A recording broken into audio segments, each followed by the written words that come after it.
Assalamualaikum warahmatullahi wabarakatuh. Salam semangat sehat. Bersama saya Dr. Sutrisno. Hari ini kita akan bincang-bincang tentang kesehatan dalam program Sapa Dokter RSA. Program ini merupakan program baru dari Rumah Sakit Aisyah Bojonegoro yang bertujuan untuk memberikan wawasan kesehatan untuk masyarakat Bojonegoro dan sekitarnya.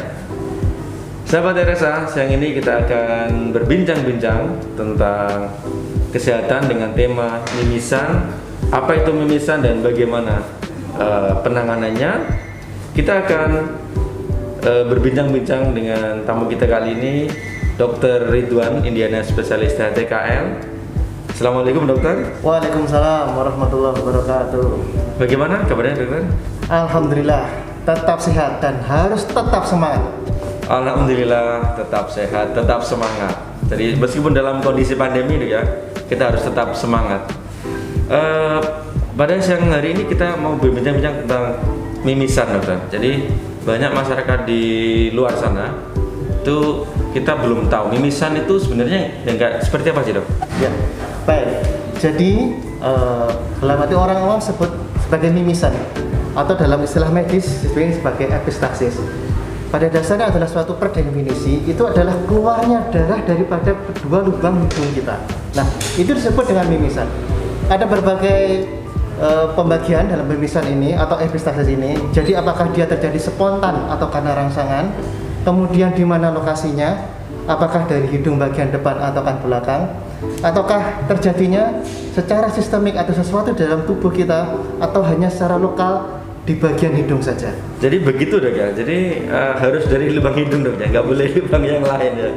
Ya betul sekali Dr. Sutrisno. Jadi kalau mimisan itu memang syarat utama yang terjadi dari kedua lubang hidung kita atau salah satu dari lubang hidung kita. Baik dokter. Terus ini lagi dok. Tadi dokter menjelaskan itu mimisan itu terjadi karena spontan. Itu maksudnya bagaimana dok ya? Jadi saya sebutkan tadi bahwa bisa terjadi secara spontan ataupun karena rangsangan. Nah, secara spontan itu bisa terjadi secara tiba-tiba. Jadi misalnya gini, terutama pada anak-anak atau pada usia tumbuh kembang. Nah, itu jika seseorang anak-anak usia tumbuh kembang sedang mengalami yang sering-sering itu demam, mengalami panas tinggi, otomatis kompensasi dari tubuh kita akibat panas yang ditimbulkan, itu aliran darah dalam tubuh kita itu akan meningkat. Nah, akan meningkat itu menyebabkan pelebaran pembuluh darah. Nah, pelebaran pembuluh darah yang terdapat pada hidung kita itu bisa menyebabkan pecahnya pembuluh darah di hidung kita. Itu yang secara spontan Dr. Sutrisno. Kemudian tadi yang berikutnya ada karena rangsangan. Bisa jadi rangsangan itu secara trauma atau mungkin karena pukulan atau mungkin karena akibat kecelakaan atau seorang itu jatuh, ataupun bisa akibat kita mengkorek-korek lubang hidung kita atau orang mencerita dengan ngupil ya, istilahnya itu sebenarnya bisa menyebabkan mimisan. Oh begitu dokter ya. Jadi kalau penyebabnya ada dua itu, kira-kira kalau buat masyarakat itu yang kira-kira bisa di mudah dimengerti, kira-kira faktor penyebabnya itu apa saja sih dok? Mimisan itu dok? Ya. Jadi mimisan ini terjadi memang faktor yang pertama dari tubuh manusia sendiri atau faktor intern. Nah, seperti disebutkan tadi spontan bisa jadi faktor intern karena mungkin kita sedang demam, suhu tubuh kita naik, kemudian pembuluh darah yang di hidung melebar akhirnya pecah menyebabkan mimisan. Itu satu. Dan juga bisa adanya faktor-faktor kelainan yang ada di darah kita atau orang sering menyebabkan adanya kanker darah, itu juga bisa menyebabkan mimisan. Kemudian yang sebab dari luar atau dari lingkungan sekitar, dari cuaca yang kebetulan di Bojonegoro ini kan cukup terik ya, udara cukup panas, jadi cuaca yang kering dan panas itu juga bisa memicu terjadinya mimisan atau epistaxis ini. Oh baik dokter. Jadi selanjutnya begini dok. Jadi di masyarakat itu biasanya masyarakat tanya begini dok. Mimisan itu biasanya terjadi pada saat kita pas capek, pas lagi ngedrop gitu ya, pas lagi lelah gitu. Itu kayak gitu bener nggak sih dok? Ya. Jadi mimisan bisa disebabkan salah satu faktor penyebabnya karena kita lelah. Itu memang bisa dikatakan betul, Sutrisno. Jadi karena mimisan pada saat tubuh kita lelah, itu biasanya kita setelah capek bekerja atau capek berolahraga, itu pada saat suhu tubuh kita pasti dikatakan meningkat. Seperti saya sebutkan tadi, pada anak-anak misalkan ada demam. Nah, itu tadi terjadi pelebaran pembuluh darah dan yang terutama terjadi di lubang hidung kita yang bisa menyebabkan pecah di pembuluh darah di lubang hidung kita.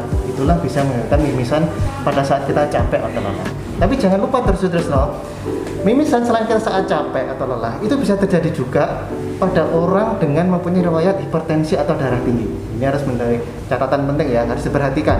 Bahwa seseorang yang punya riwayat hipertensi sangat rentan akan terjadi mimisan atau epistaxis ini. Baik dok. Jadi sebenarnya mimisan itu berbahaya nggak sih dok? Ya.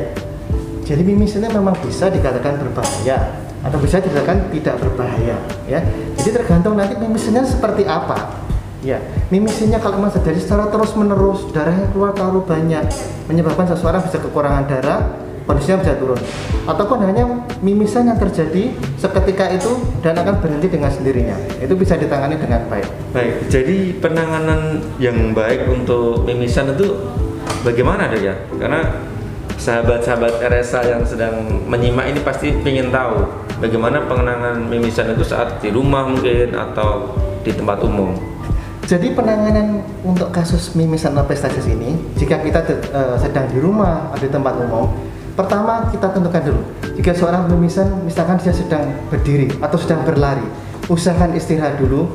Kemudian yang lebih baik kondisinya sebagai posisi duduk. Segera duduk dengan kepala agak tertunduk.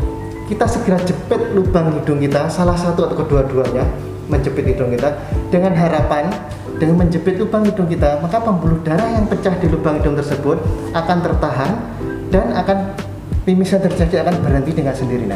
Jadi sebenarnya ada nggak sih dok obat untuk mimisan ini dok? Ya, jadi obat untuk epistaxis mimisan ini, kita yang utama adalah mencari penyebabnya dulu, Saudara ya. Jadi kan karena mimisan atau epistaxis ini kan penyebabnya pecahnya pembuluh darah yang ada di hidung kita. Nah, itu bisa terjadi karena spontan atau rangsangan tadi, ya, ataupun bisa terjadi apakah lokal hanya di hidung kita atau akibat penyakit sistemik yang lain yang ada di tubuh kita. Nah, itu kita tentukan itu dulu.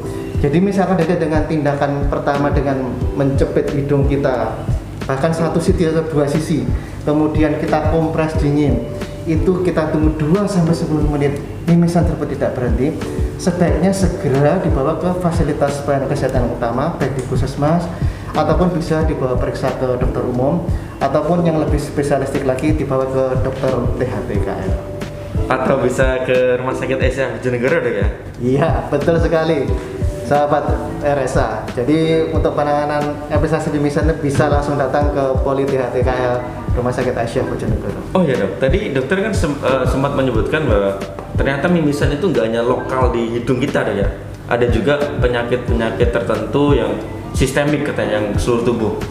Nah, ini kan sahabat-sahabat RSA ini kan juga ada yang bertanya, apakah betul mimisan itu bisa jadi tanda suatu kanker darah atau leukemia itu dok ya? Pertanyaan saya bagus sekali ya, saudara ya, sahabat RSA ya. Jadi memang betul bahwa salah satu tanda dari penyakit kanker darah orang bilang atau leukemia ini, salah satunya ditandai dengan adanya mimisan yang berulang dan seringkali terjadi.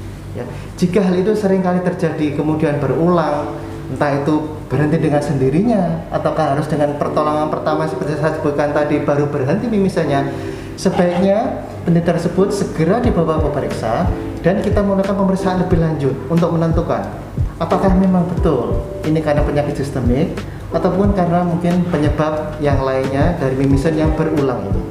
Baik, terima kasih Dr. Ridwan, penjelasannya sudah cukup jelas sekali. Sampai jumpa, nanti kita akan di tema-tema yang selanjutnya dan dalam acara yang sama. Terima kasih Dr. Ridwan. Ya. Baik sahabat-sahabat RSA, demikian tadi bincang sehat kita dengan Dr. Ridwan dengan tema mimisan. Jangan lupa saksikan terus diskusi-diskusi berikutnya dalam acara Sapa Dokter RSA dengan tema-tema yang lebih menarik dan narasumber-narasumber yang kompeten tentunya dari dokter-dokter di Rumah Sakit Aisyah Bojonegoro. Saya akhiri, assalamualaikum warahmatullahi wabarakatuh. Salam semangat sehat.